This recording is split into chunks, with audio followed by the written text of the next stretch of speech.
Hello साथियों, नमस्कार। Welcome to दृष्टि। सभी भावी शिक्षक गणों का स्वागत है आपके अपने ही प्लेटफॉर्म दृष्टि पर। ठीक है, आज बात करेंगे व्यक्तित्व टॉपिक को लेकर के। ठीक है, व्यक्तित्व यानी कि पर्सनैलिटी भाई। ठीक है, व्यक्तित्व का सबसे पहले साथियों देखो, व्यक्तित्व टॉपिक की बात करें तो यहाँ से रीट पात्रता परीक्षा और रीट मुख्य परीक्षा, ठीक है, दोनों के अंदर आप जो है वो 10 क्वेश्चन मान के चलिए। ठीक है, रीट पात्रता और रीट मुख्य परीक्षा L1 और L2 दोनों के अंदर जो है वो व्यक्तित्व टॉपिक से 10 क्वेश्चन जो है वो पूछे जाते हैं। और इस क्लास को देखने के बाद में आपका एक भी क्वेश्चन जो है वो गलत नहीं जाएगा, लेकिन आपको धैर्य के साथ में आराम से प्रत्येक क्वेश्चन को जो है वो समझना पड़ेगा। ठीक है साथियों, कहते हैं ना कि माना चलती कठिन परीक्षा, माना चलती कठिन परीक्षा, मेहनत मेरा हथियार है, गुरुओं से लेकर दीक्षा, अर्जुन रन को तैयार है, सब्र का मैया बांध न टूटे, गला किस्मत का घोटूंगा, और चंद महीने बाकी है बस बन शिक्षक लौटूंगा। ठीक है, चलिए शुरुआत करते हैं। सबसे पहले ये जानने का प्रयास करते हैं कि क्वेश्चन पूछे कहां से जाते हैं। ठीक है, सबसे पहले पढ़ेंगे व्यक्तित्व का अर्थ। ठीक है, व्यक्तित्व, इसको अंग्रेजी के अंदर कहते हैं पर्सनैलिटी। ये सब जो है वो किस भाषा का है, ये सब जो है वो किस भाषा का है, और इसका जो है वो अर्थ क्या होता है। सबसे ज्यादा क्वेश्चन जो है वो हर बार यहां से पूछा जाता है कि व्यक्तित्व, पर्सनैलिटी जो शब्द है ये किस भाषा का है और इसका अर्थ क्या होता है।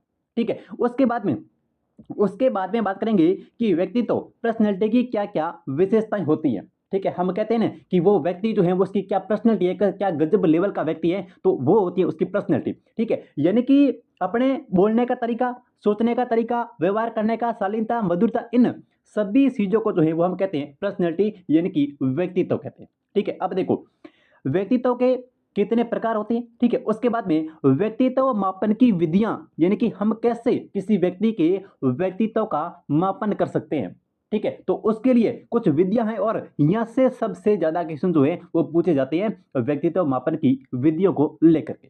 ठीक है, चलिए एक एक क्वेश्चन को आराम से समझेंगे। ठीक है, आज की क्लास का देखो पहला क्वेश्चन भाई। ठीक है, देखो क्वेश्चन जो है वो आज तक पूछे गए और यही क्वेश्चन आपके जो रीट 2025 है उसके अंदर पूछे जाएंगे, लेकिन अब ये आपके ऊपर है कि आप इस क्लास के अंदर कब तक जो है वो टेक पाते हैं। ठीक है, इससे पहले दृष्टि पर नहीं हो तो आज ही चैनल को जो है वो सब्सक्राइब जरूर कर लें, मिशन रीट 2025। ठीक है, चलिए देखो पहला क्वेश्चन कह रहा है कि पर्सनैलिटी शब्द जो है साथियों, देखो पर्सनैलिटी शब्द जो है ये किस भाषा की मूल से जो है वो लिया गया है। ठीक है, अच्छा क्वेश्चन है। पर्सनैलिटी शब्द जो है वो किस भाषा की मूल से लिया गया है। ऑप्शन ए देखो अंग्रेजी, option B Roman, option C German, option D Latin. ठीक है, पर्सनैलिटी शब्द जो है ये किस भाषा के मूल से लिया गया है, तो ये भाई लिया गया है लैटिन भाषा के मूल से। बिल्कुल बिल्कुल, जिनका भी आंसर यहाँ पे डी आ रहा है, ठीक है, उनका बिल्कुल सही जगह। पर्सनैलिटी शब्द की बात करें तो ये साथियों लैटिन भाषा के मूल से लिया गया है। ठीक है, किस भाषा की, लैटिन भाई, अच्छे से तैयार कर लेना, पर्सनैलिटी शब्द लैटिन भाषा। ठीक है, अब देखो पर्सनैलिटी को हम कहते हैं व्यक्तित्व। ठीक है, पर्सनैलिटी क्या कहते हैं, पर्सनैलिटी को कहते हैं व्यक्तित्व। ठीक है, चलो पर्सनैलिटी को कह दिया व्यक्तित्व, एक मिनट। ठीक है, हाँ जी, पर्सनैलिटी को कहते हैं व्यक्तित्व, क्या कह दिया, पर्सनैलिटी को बोलते हैं व्यक्तित्व। ठीक है, ये जो पर्सनैलिटी शब्द है ये होता है लैटिन भाषा का। ठीक है, किस भाषा का, लैटिन भाषा का होता है। ठीक है साथियों, देखो इसको जो उत्पत्ति हुई है, इस व्यक्तित्व यानी कि पर्सनैलिटी शब्द की जो उत्पत्ति हुई है वो हुई है एक शब्द से, और उस शब्द का अर्थ होता है पर्सोना। ठीक है, पर्सनैलिटी शब्द की जो उत्पत्ति है, इस शब्द की जो उत्पत्ति है ये हुई है इस पर्सोना से। ठीक है, और ये पर्सोना जो है इसका अर्थ क्या हो गया, इसका अर्थ हो गया भाई मुखौटा। बस क्वेश्चन यहीं से आएंगे। देखो सबसे पहला, पर्सनैलिटी शब्द किस भाषा का है, लैटिन भाषा का है। ठीक है, हिंदी में क्या बोलते हैं, व्यक्तित्व। इस शब्द की जो उत्पत्ति है, इस पर्सनैलिटी शब्द की जो उत्पत्ति है ये हुई है इस पर्सोना से। ठीक है, ये क्वेश्चन आपके पूछा गया था कि पर्सनैलिटी शब्द की जो उत्पत्ति है ये किस शब्द से हुई है, तो ये हुई इस पर्सोना से। ठीक है, फिर क्वेश्चन पूछा गया कि इस पर्सोना का अर्थ क्या होता है। इस पर्सोना का साथियों अर्थ जो है वो क्या होता है। ठीक है, तो पर्सोना का अर्थ क्या होता है, पर्सोना का अर्थ होता है मुखौटा। ठीक है, मुखौटा या फिर नकाब, मुखौटा या फिर आएगा नकाब। ठीक है, तो देखो पर्सनैलिटी शब्द अपने किस भाषा का है, अपने लैटिन भाषा का भी। ठीक है, पर्सन अगर आपसे पूछे कि पर्सनैलिटी शब्द किस भाषा के मूल से लिया गया, सीधा सा आंसर है क्या, लैटिन। ठीक है, पर्सनैलिटी शब्द की बात करें तो ये किस शब्द से बनाए, तो ये बनाए भाई पर्सोना से। किससे बनाए, पर्सोना से बनाए। अब पर्सोना का अर्थ क्या होता है, क्वेश्चन पूछा गया था कि पर्सोना जो है शब्द है इसका अर्थ क्या होता है, तो इसका अर्थ हो जाएगा मुकोटा या फिर नकाब। ठीक है, आई बात समझ में? यहीं से क्वेश्चन यहीं से बनेगा। ये 3-4 क्वेश्चन है, इनको जो है वो अच्छे से तैयार कर लेना। ठीक है, बढ़े आगे। देखो अगला क्वेश्चन भाई। हाँ जी, अगला प्रश्न कह रहा है कि लैटिन भाषा में पर्सोना का अर्थ जो है वो क्या होता है। क्वेश्चन पूछा गया था साथियों, क्वेश्चन पूछा गया है कि लैटिन भाषा के अंदर जो पर्सोना है, ठीक है, इसका अर्थ क्या होता है। ऑप्शन ए व्यक्ति, व्यक्तिगत, पूर्ण या फिर मुखौटा। साथियों मैंने आपको बताया था कि भाई लैटिन भाषा का जो शब्द है पर्सोना, ठीक है, इसका अर्थ क्या होता है, मुखौटा। ठीक है, मुखौटा या फिर इसको बोलते हैं नकाब। ठीक है, मुखौटा या फिर नकाब। ठीक है, बढ़े आगे। मुखौटा या नकाब, जिनका भी ऑप्शन डी आ रहा है उनका सही जगह। लैटिन भाषा में पर्सोना का अर्थ हो गया मुखौटा। अगर मुखौटा ऑप्शन में नहीं आए तो अपने कर देना क्या, नकाब कर देना भाई। ठीक है, नकाब आएगा। देखो अगला क्वेश्चन। हाँ जी, अगला क्वेश्चन कह रहा है कि मनोविश्लेषण में, ठीक है, इसके अध्ययन पर जो है वो बल दिया जाता है। अच्छा क्वेश्चन है। देखो मनोविश्लेषण की बात करते हैं साथियों। देखो मनोविश्लेषण क्या है, एक सिद्धांत है। ठीक है, मनोविश्लेषण सिद्धांत। क्वेश्चन आपसे सीधा पूछा जाएगा कि मनोविश्लेषण वाद का जो सिद्धांत है ये किसने दिया है, या फिर मनोविश्लेषणवाद सिद्धांत जो है इसके प्रतिपादक कौन है। मनोविश्लेषण का सिद्धांत, ठीक है, इसके प्रतिपादक कौन है साथियों, इसके प्रतिपादक है सिगमंड फ्राइड। कौन है, सिगमंड फ्राइड जो है ये इस सिद्धांत के क्या है, प्रतिपादक है, सिगमंड फ्राइड। अच्छे से तैयार करना, अच्छे से क्वेश्चन को समझना। मनोविश्लेषणवाद का सिद्धांत, ठीक है, किसने दिया है, ये दिया है सिगमंड फ्राइड ने। ठीक है, मनोविश्लेषणवाद का सिद्धांत किसने दिया है, सिगमंड फ्राइड ने। ठीक है, इन्होंने क्या किया है, इन्होंने अध्ययन किया है मन का। ठीक है, अपना जो माइंड होता है, अपना जो दिमाग होता है, ठीक है, इसका अध्ययन किसने किया है, तो इसका अध्ययन करने वाले व्यक्ति है सिगमंड फ्राइड। ठीक है, कौन सा सिद्धांत, मनोविश्लेषणवाद का सिद्धांत। ठीक है, किसने दिया है, सिगमंड फ्राइड ने। किसका अध्ययन किया है, मन का अध्ययन किया। ठीक है, अब मन में क्या होता है, सिगमंड फ्राइड ने कहा था कि मन जो होता है ना वो 3 प्रकार का होता है। सिगमंड फ्राइड ने अपने मनोविश्लेषणवाद का जो सिद्धांत दिया था उसमें कहा था कि मन जो होता है ना वो 3 प्रकार का होता है। ठीक है, कितने प्रकार का, 3। 3 कौन से, पहला जो होता है वो होता है चेतन। ठीक है, सेकंड, दूसरा जो होता है वो होता है अर्धचेतन, अर्ध चेतन, और तीसरा जो होता है वो होता है साथियों कौन सा, अचेतन। तीसरा हो गया अचेतन। अब समझिए तीनों को। देखो मनोविश्लेषणवाद का सिद्धांत, ठीक है, मन के कितने प्रकार, 3 प्रकार। ठीक है, किसने बताइए, सिगमंड फ्राइड ने। ठीक है, सबसे पहले देखो ये जो चेतन मन है, ठीक है, ये जो चेतन मन है इसके अंदर ये जो चेतन मन है ये अपने कुल मन का कितना होता है, तो ये होता है 1/10%।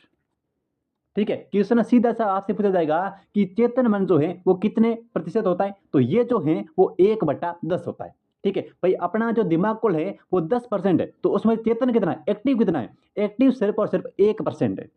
1% में क्या है, जो चीजें हमें करंटली याद हैं, जो चीजें हमें जो है वो वर्तमान याद हैं, वो सारी चीजें जो है वो अपने चेतन मन के अंदर है। कैसे, सुनो ध्यान से। मैं आपसे पूछता हूं कि मेहरानगढ़ का दुर्ग जो है ये राजस्थान के किस जिले के अंदर है। ठीक है, आपका सीधा सा आंसर आएगा सर जोधपुर के अंदर। ठीक है, या फिर मैं आपसे पूछूं कि राजस्थान की राजधानी कौन सी है, आपका सीधा सा आंसर आएगा सर जयपुर। ठीक है, भारत की राजधानी कौन सी है, ठीक है, कैपिटल ऑफ इंडिया, आपका सीधा आंसर आएगा सर दिल्ली है। ठीक है, इसका मतलब क्या है, इसका मतलब ये है कि ये जो सारी बातें हैं ये आपके चेतन मन के अंदर है, यानी कि एक्टिव माइंड के अंदर है। ठीक है, तो ये हो गया चेतन मन। जो भी चीजें हमें करंटली याद हैं, ठीक है, जो भी चीजें हमें करंटली याद है, पूछने पर तुरंत आप आंसर बता देते हो, वो सारी चीजें जो है वो आपके चेतन मन के अंदर है। ठीक है, अब देखो, अब ये हो गया 1/10%। साथियों ये जो है वो कितना हो गया, ये 1/10% होता है, 10% होता है। और दूसरी चीज ये ध्यान रखना कि एक उन्होंने सिद्धांत दिया था, बर्फ का टुकड़ा होता है जो किसके अंदर तैरता है, पानी के अंदर तैरता है। ठीक है, बर्फ का एक टुकड़ा है, ठीक है, वो पानी के अंदर तैर रहा है। ठीक है, और उसके ऊपर का भाग, भाई जैसे ये पानी है, ठीक है, और इसमें ये बर्फ का टुकड़ा तैर रहा है, तो इसके ऊपर वाला जो भाग है ना जो हमको दिखाई देता है, भाई टुकड़ा तो बहुत बड़ा है, लेकिन इसके जो ऊपर का भाग है जो हमें दिखाई देता है वो क्या है, चेतन मन है। ठीक है, वो क्या है, चेतन मन है, जो ऊपरी भाग है। बर्फ, इसकी जो तुलना है साथियों ये बर्फ के टुकड़े से की गई है, और कहते हैं कि बर्फ का टुकड़ा ठीक है, जो पानी के अंदर क्या कर रहा है, तैर रहा है, और उसके ऊपर का जो भाग है वो अपना चेतन मन है, यानी कि सिर्फ और सिर्फ 1/10%। ठीक है, कौन सा, चेतन मन, यानी कि एक्टिव माइंड, जो चीजें आपको करंटली याद है, ठीक है, वो सारी चीजें आपके चेतन मन के अंदर। ठीक है, उसके बाद में हम बात करते हैं यहाँ पे अर्धचेतन की। ठीक है, अर्धचेतन क्या होता है, सबकॉन्शियस। अर्धचेतन का मतलब क्या होता है, अर्धचेतन का मतलब है कि वो चीजें जो आपको याद नहीं है, वो चीजें जो आपको याद नहीं है लेकिन याद करने पर जो है वो याद आ जाती हैं। वो चीजें जो आपको याद तो नहीं है लेकिन याद करने पर जो है वो आपको याद आ जाती हैं, उसको बोलते हैं हम अर्धचेतन माइंड। वो सारी चीजें जो आपके याद नहीं है लेकिन याद करने पर आपको याद आ जाएगी, वो होती है अर्धचेतन मन के अंदर। कैसे, जैसे समझिए, मैंने आपको पहले बताया था क्या, कि मैंने बताया था कि पर्सनैलिटी जो शब्द है ये किस भाषा का शब्द है, पर्सनैलिटी शब्द जो है वो किस भाषा का शब्द है। अब थोड़ा सा जिनका माइंड तेज होगा वो उनका तुरंत आ जाएगा कि लैटिन भाषा का है, ठीक है, लेकिन थोड़ा सा जिनका माइंड कमजोर है वो चीज जो है जो मैंने आपको पहले पढ़ाई थी पहले प्रश्न के अंदर, वो इस माइंड के अंदर चली गई है। कुछ लोगों के वो चीज जो है वो इस माइंड यानी कि अर्धचेतन के अंदर चली गई है, और वो जो है वो प्रयास करने पर, साथियों देखो ये सिद्धांत कहता है कि ये जो होता है अपना अर्धचेतन, ये कहता है कि इन चीजों को हम प्रयास करने पर जो है वो वापस ला सकते हैं। ठीक है, प्रयास करने पर इन चीजों को जो है वो वापस लाया जा सकता है, वो होते हैं अर्धचेतन मन। ठीक है, जैसे हम एक रूम के अंदर रहते हैं, ठीक है, और हमारा पड़ोसी जो रूममेट है, ठीक है, वो हमारे रूम से कोई चीज या कोई वस्तु को लेके जाता है। ठीक है, फिर हमें जो हमारा रूममेट है, ठीक है, वो हमसे पूछता है कि मेरे से पूछा कि भाई वो चीज अपने रूम के अंदर थी, ठीक है, और वो जो है वो कौन लेके गया अचानक से। तो मुझे जो है वो अचानक से किसी का नाम जो है वो याद नहीं आता है कि वो चीज जो थी यहाँ पर लेके कौन गया था। ठीक है, फिर धीरे धीरे जब मैं सोचता हूँ, ठीक है, जब मैं ज़्यादा सोचता हूँ तब जो है वो मेरे दिमाग में आता है कि अच्छा ये तो वो चीज़ थी और वो है वो उस टाइम इस चीज़ को लेके गया था। तो जब वो लेके गया था, हाँ, वो मुझे जो है वो पूछ के लेके गया था, लेकिन वो जो चीज़ है वो मेरे अचेतन माइंड के अंदर चली गई। ठीक है, यानी कि जिसको मैं वापस ला सकता हूँ, जिसको मैं याद करके जो है वो वापस ला सकता हूँ, उसको हम बोलते हैं अचेतन मन। ठीक है, प्रयास करने के बाद में हम चीज़ों को वापस जो है वो एक्टिव मोड के अंदर ला सकते हैं। ठीक है, अब एक होता है अचेतन, ये हो गया अचेतन। अब तीसरी चीज है यहाँ पे अचेतन। ठीक है, अचेतन में क्या होता है, अचेतन के जितने भी हमें सौपन आते हैं, सौपन, और जितनी भी हमारी दमित इच्छाएं हैं, जितनी भी हमें कौन सी इच्छाएं, दमित इच्छाएं, साथियों जो भी हमें सपने आते हैं और जो भी हमारी दमित इच्छाएं होती हैं वो सारी जो है वो इस अचेतन मन के अंदर रहती है। ठीक है, आई बात समझ में, चेतन क्या होता है, अर्धचेतन क्या होता है और अचेतन क्या होता है। एक एक चीज आप जो आपके दिमाग के अंदर जो है वो क्लियर होनी चाहिए। ठीक है, मनोविश्लेषणवाद का सिद्धांत किसने दिया है, यहाँ पे सिगमंड फ्राइड ने। तो देखो ऑप्शन, ठीक है, कौन सा सही होगा, इनमें इन्होंने जो है वो अचेतन मन के ऊपर बल दिया है। ठीक है, तो इस क्वेश्चन का सी ऑप्शन जो है वो सही हो जाएगा। मनोविश्लेषणवाद का सिद्धांत जो है ये दिया है सिगमंड फ्राइड ने। ठीक है, मन के कितने प्रकार बताइए, 3 प्रकार, कौन कौन से, चेतन, ठीक है, जो एक्टिव माइंड है, ठीक है, उसके बाद में अचेतन, ठीक है, जिसको चीजें हम याद करने के बाद में वापस ला सकते हैं, ठीक है, और तीसरा अचेतन, जिसको कभी जो है वो वापस नहीं ला सकते। ठीक है, तो ये 3 प्रकार हैं, सिगमंड फ्राइड है, ठीक है, और अचेतन के ऊपर जो है वो बल दिया है। ये चीजें एक एक कॉन्सेप्ट जो है वो आपके दिमाग के अंदर क्लियर होना चाहिए। ठीक है, अब जगह देखो, फोन है तो फोन के अंदर जगह कम है, ठीक है, अगर बोर्ड होता है तो चीजों को और अच्छे से समझते। ठीक है, लेकिन उम्मीद है कि जिस प्रकार से आपका सपोर्ट रहा तो एक दिन जो है वो जरूर बोर्ड के ऊपर पढ़ाएंगे। ठीक है, देखो अगला प्रश्न कह रहा है कि फ्राइड के अनुसार, ठीक है, मन की संरचना की सही कोटि क्या है। अच्छा सुने, ठीक है, सिगमंड फ्राइड ने मन की क्या बताई, संरचना बताई भाई। ठीक है, सिगमंड फ्राइड ने मन की संरचना बताई, ठीक है, और उसमें से सही कोटि क्या है, मतलब पहला कौन सा है, दूसरा कौन सा, तीसरा कौन सा है। ठीक है, उन्होंने जो है वो मन की 3 कोटि बताई। सत्य देखो, मन की कितनी कोटि भाई, 3 कोटि जो है वो सिगमंड फ्राइड ने बताई। ठीक है, सिगमंड फ्राइड ने कहा, देखो सुनो बात ध्यान से सुनो, सिगमंड फ्राइड को जो कहते हैं वो कहते हैं कि पहला जो अपने पास में होता है वो होता है इदम। पहला क्या होता है, इदम होता है, इसको बोलते हैं आईडी, इड।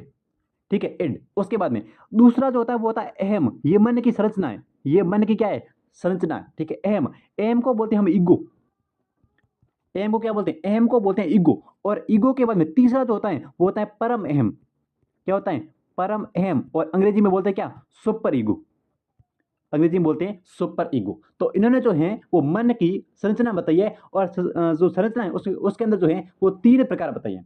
मन की संरचना के अंदर जो है वो 3 प्रकार बताइए। ठीक है, पहला इदम यानी कि इड, ठीक है, दूसरा अहम यानी कि ईगो, और तीसरी जो है वो है परम अहम यानी कि सुपर ईगो। ठीक है, अब देखो तीनों को समझने का प्रयास करते हैं। ठीक है, सबसे पहला जो है ये होता है इदम। ठीक है, और ये जो इदम होता है ये साथियों, ये जो है वो आनंद के सिद्धांत पर आधारित है। पहली चीज ये जो है वो आनंद के सिद्धांत के ऊपर आधारित है। ठीक है, ये जो है वो आनंद के सिद्धांत पर आधारित है। कौन सा? अपना इदम। ठीक है, उसके बाद में अहम होता है। ठीक है, अहम जो है ये होता है वास्तविकता पर, अहम जो है ये होता है वास्तविकता के ऊपर, और यह जो परम अहम है ये साथियों होता है किस पर? ये होता है आदर्शवाद पर, आदर्शवाद पर। ठीक है, अब तीनों को समझते हैं। ठीक है, पहला जो चीज है, पहली जो मन की संरचना है वो होती है इदम।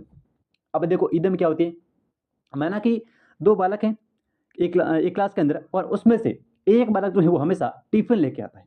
ठीक है, तो एक बालक टिफिन लेके आता है और दूसरा बच्चा जिसके अंदर इस इदम की जो मात्रा है वो सर्वाधिक है, इदम जो है वो ज्यादा एक्टिव है, तो वो सोचेगा कि इस टिफिन को जो है वो मुझे इस टिफिन को लेना है।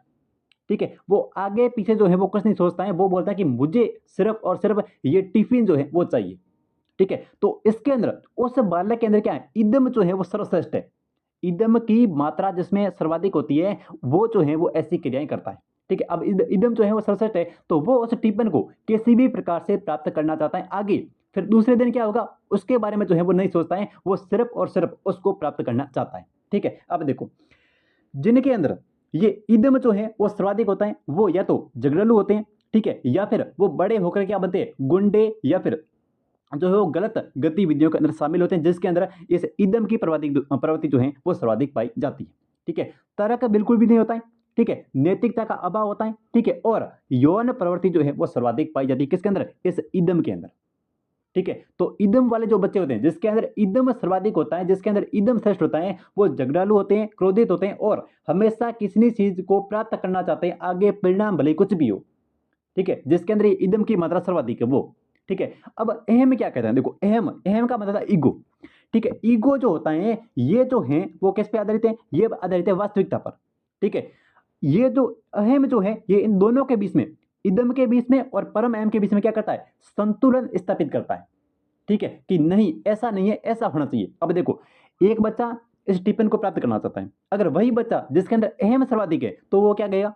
वो घर जाके कहेगा कि मुझे जो है वो उसके पास जैसा टिफिन है वैसा ही मुझे चाहिए, ये कभी इसके पास से जो है वो लेगा नहीं। ये घर जाके कहेगा कि मुझे जैसा उसके पास में टिफिन है वैसा ही मुझे चाहिए। ठीक है, तो ये हो गया अहम। ठीक है, इसको बोलते हैं ईगो। और परम अहम क्या होता है साथियों? परम एम जो है इदम जो है ना इसका उल्टा है। परम एम जो है वो इस इदम का उल्टा है एकदम से। ठीक है, इसमें जो है वो प्रवृत्ति कैसी होती है? एकदम से शांत। ठीक है, किसी भी, अब देखो यहाँ पे वो टिप्पणी लेने की बात कर रहा था, यहाँ पे जो है वो बात नहीं करेगा, यानी कि आदर्शवाद पर आधारित होता है पूरी तरीके से। ठीक है, तर्कपूर्ण होता है, तो वो होता है परम एम। तो परम एम देखो सबसे पहली इदम, उसके बाद में अहम, उसके बाद में परम एम। ठीक है, तो इसमें कौन सा होगा आपका? सबसे पहले इदम आना चाहिए। सबसे पहले देखो इदम, उसके बाद में अहम, और उसके बाद में अतियम। तो ये तीन जो है वो मन की संरचना बताइए सिगमंड फ्राइड ने। ठीक है, तो बी ऑप्शन जिनका भी है उनका सही हो जाएगा इदम, अहम और अतियम। ठीक है, इदम सर्वाधिक एक्टिव है तो झगड़ालू होगा, क्रोधित होगा, किसी भी चीज को सुख का छंद बोलते हैं इसको, यानी कि खाओ पियो और मौज करो। इदम कहता है कि खाओ पियो और मौज करो। ठीक है, इसको इसलिए इसको जो है वो आनंद का छंद बोला जाता है। ठीक है, उसके बाद में अहम होता है जिसको ईगो बोलते हैं। ठीक है, और उसके बाद होता है परम अहम, एकदम शांत स्वभाव, समी, श्रद्धालु। ठीक है, तो वो हो गया परम अहम। ठीक है, और इन दोनों के बीच में संतुलन स्थापित करता है अहम। ठीक है, कोई भी चीज जो है वो चाहिए जरूर लेकिन गलत तरीके से नहीं चाहिए।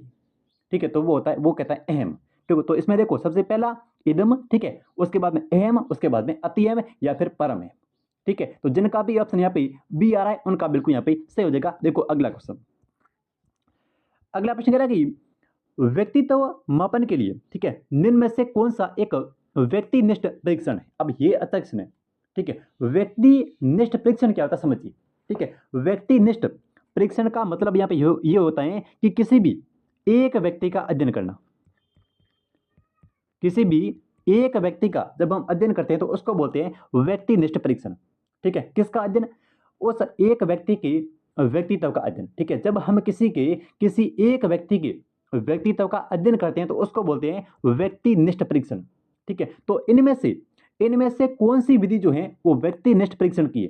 ठीक है, रोड्सा परीक्षण है, थीमेटिक अपरसेप्शन जो परीक्षण है, या फिर सब शास्त्रीय, या फिर जीवन कथा परीक्षण। ठीक है, तो इनमें से जो व्यक्तिनिष्ठ है वो है साथियों जीवन कथा परीक्षण। ठीक है, किसी एक व्यक्ति के जीवन के बारे में जानना। ठीक है, किसी एक व्यक्ति के जीवन के बारे में जान करके उसके व्यक्तित्व का पता लगाना, वो होता है जीवन कथा परीक्षण। अब क्या होता है समझिए।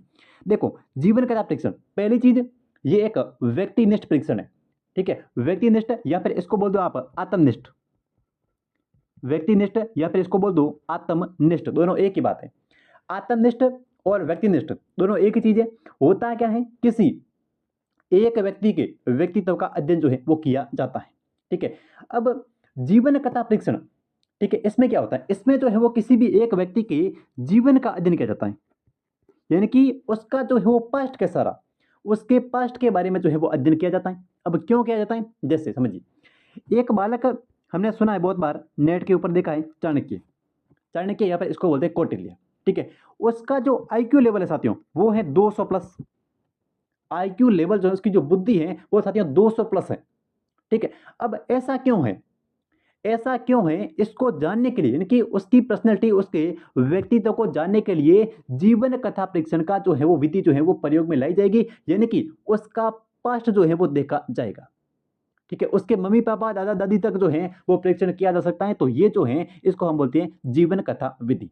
ठीक है, एक एग्जाम्पल और है, देखो, एक कोई 15 वर्ष का बालक है। ठीक है, एक जो है वो 15 वर्ष का बालक है। अब वो जो 15 वर्ष का बालक है साथियों, वो जो 15 वर्ष का बालक है वो झगड़ालू प्रवृत्ति का है। ठीक है, और एक प्रकार से गलत गतिविधियां करता है। ठीक है, तो इसके अंदर जो जीवन कथा परीक्षण है, इसके अंदर ये देखा जाता है कि उस बालक को इस प्रकार का व्यक्तित्व जो है वो क्यों है। ठीक है, ये ऐसा जो है वो क्यों बनाए, कौन सी ऐसी परिस्थितियां रही हैं जिनको इस व्यक्ति को जो है वो इस गलत परिस्थितियों के अंदर डाल दिया, यानी कि गलत गतिविधियों के अंदर डाल दिया है। ठीक है, उसके माता पिता, उसके परिवार का बैकग्राउंड, सारा कुछ जो है वो इस जीवन कथा परीक्षण के विधि के माध्यम से पता किया जाता है। ठीक है, वो ऐसा क्यों है, गुंडा कब बना, क्या परिस्थितियां रही थी। ठीक है, तो इसमें किसी एक व्यक्ति के व्यक्तित्व का अध्ययन करने के लिए उसकी जीवन का पास्ट जो है ना, जो पहले बीत चुका है, वो देखा जाता है कि ये इस प्रकार का व्यक्ति जो है वो क्यों बना है। ठीक है, कौन सी ऐसी परिस्थितियां रही थी जिसको ऐसा बनने पर मजबूर कर दिया। ठीक है, तो ये जो चीजें होती है ना, ये होती है जीवन कथा परीक्षण के अंदर, और ये एक आत्मनिष्ठ विधि है। ठीक है, व्यक्तित्व के परीक्षण की। बढ़े आगे, देखो अगला क्वेश्चन, अगला प्रश्न समझते हैं। देखो, हाँ जी, अगला प्रश्न कह रहा है कि व्यक्तित्व मनोदैहिक है, यहाँ पर मनोदैहिक है साथियों। ठीक है, मनोदैहिक, ठीक है, मनोदैहिक अवस्था का वह गत्यात्मक संगठन है। ठीक है, जो वातावरण के साथ अपूर्व समायोजन निर्धारण करता है। और इन शब्दों में व्यक्तित्व की जो परिभाषाएं ये किसने दी है। ठीक है, व्यक्तित्व मनोदैहिक अवस्थाओं का वह गत्यात्मक संगठन है जो वातावरण के साथ में अपूर्व समायोजन का निर्धारण करता है। ठीक है, ये परिभाषा जो है वो व्यक्तित्व की किसने दी है। ठीक है, तो साथियों देखो, एक शब्द याद रखना, ये वाला गत्यात्मक संगठन। ठीक है, और जहां पर भी गत्यात्मक संगठन आपको देखने को मिले वहां कर देना आल पोर्ट। ठीक है, जहां पर भी ये गत्यात्मक शब्द आपको देखने को मिले वहां पे कर देना आल पोर्ट।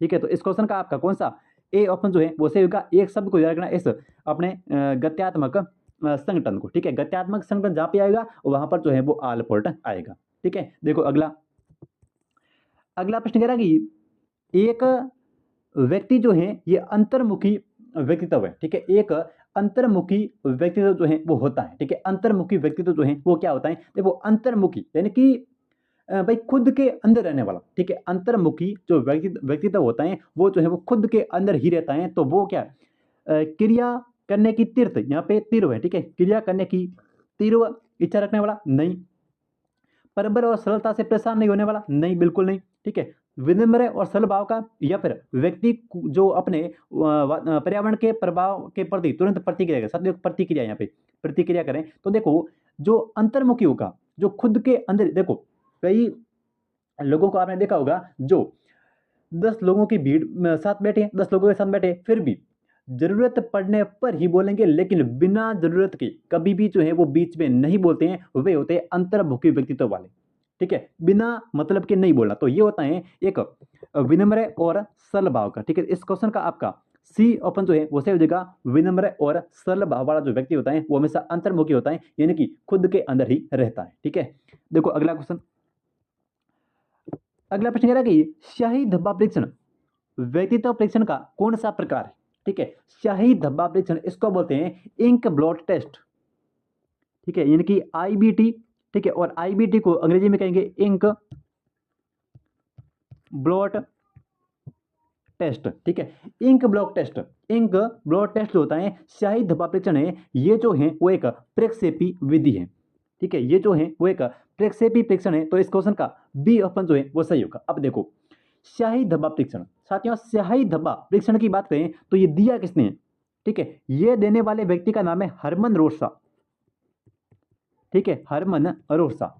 हरमन रोसा ने शाही धब्बा परीक्षण जो है वो दिया था, आईबीटी इंक ब्लॉट टेस्ट। ठीक है, और ये एक जो है वो प्रक्षेपी विधि है, और इसके अंदर कुल जो है वो कितने कार्ड होते हैं, इसके अंदर कुल जो है वो 10 कार्ड होते हैं। ठीक है, इसके अंदर जो है वो कुल कितने कार्ड है, इसके अंदर कुल जो है वो 10 कार्ड होते हैं। 10 कार्ड में देखो 5 जो है वो काले और सफेद होते हैं, काले और सफेद। उसके बाद में 2 कार्ड जो होते हैं साथियों 5 काले, 2 काले और लाल हो गए, 2 जो है वो काले और लाल हो गए, और 3 कार्ड जो होते हैं 3 ये होते हैं बहुरंगी। ठीक है, इनके ऊपर जो है वो बहुत सारे रंग होते हैं, तो 5 जो है वो काले और सफेद होते हैं। ठीक है, 2 जो है वो काले और लाल होते हैं, और 3 जो है वो होते हैं बहुरंगी।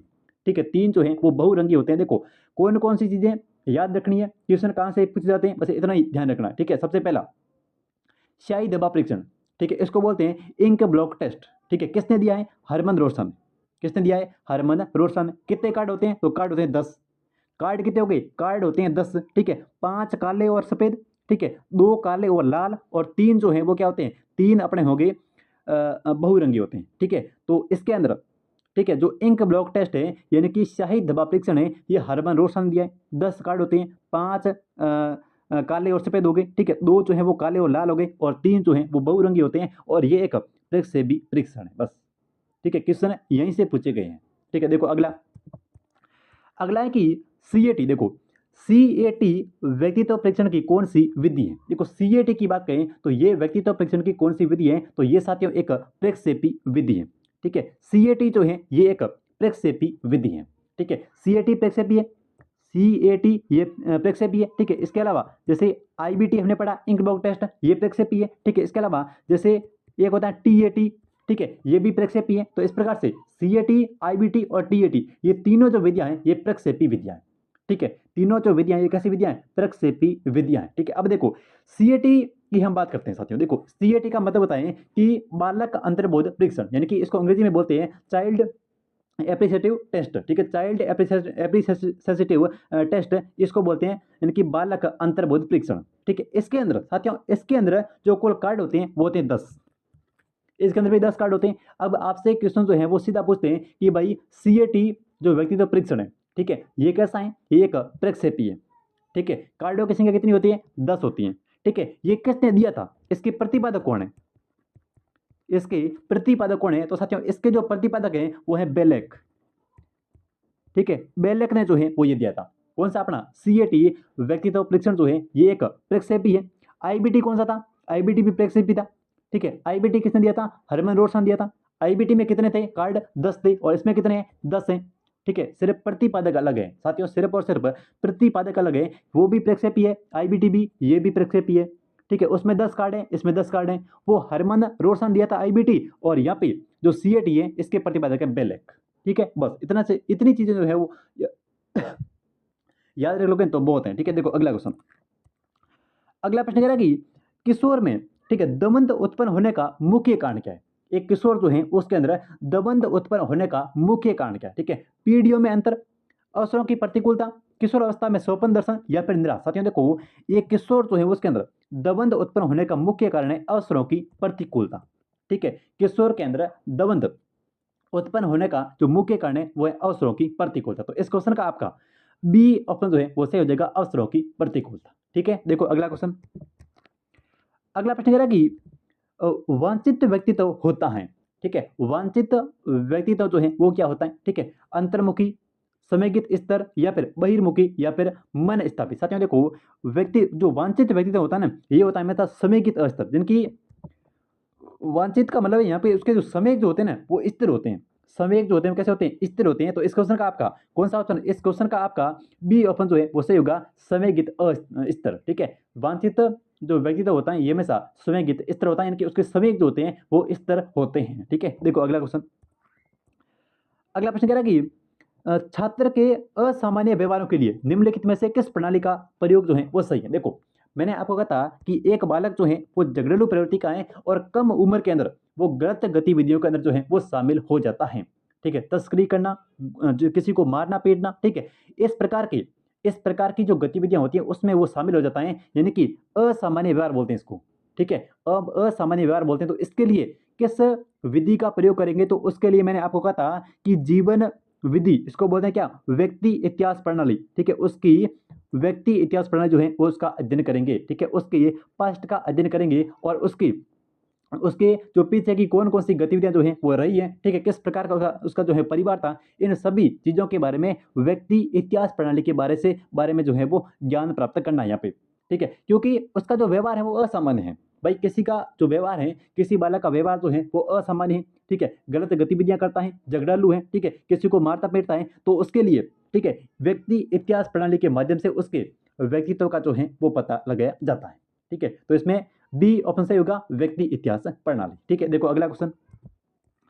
अगला प्रश्न कह रहा है कि व्यक्तित्व को अंतर्मुखी और बहिर्मुखी, ठीक है, वर्गों में सबसे पहला जो वर्गीकरण है ये किसने किया था। व्यक्तित्व का अंतर्मुखी जो खुद के अंदर रहता है, ज्यादा बोलता नहीं है, ठीक है, काम होने पर बोलेगा, वो होता है अंतर्मुखी। ठीक है, बहिर्मुखी क्या होता है, जो पूरे दिन जो है वो बकबक करता रहता है, ठीक है, तो वो होता है बहिर्मुखी। तो इसके बारे में देखो, अंतर्मुखी और बहिर्मुखी, इसको लेकर के जो बात की थी वो की थी युंग ने। ठीक है, किसने की थी, युंग ने की थी। तो इस क्वेश्चन का आपका सी ऑप्शन जो है वो सही होगा, युंग ने। ठीक है, देखो अगला क्वेश्चन। अगला प्रश्न कह रहा है कि व्यक्तित्व का स्थायी समायोजन है।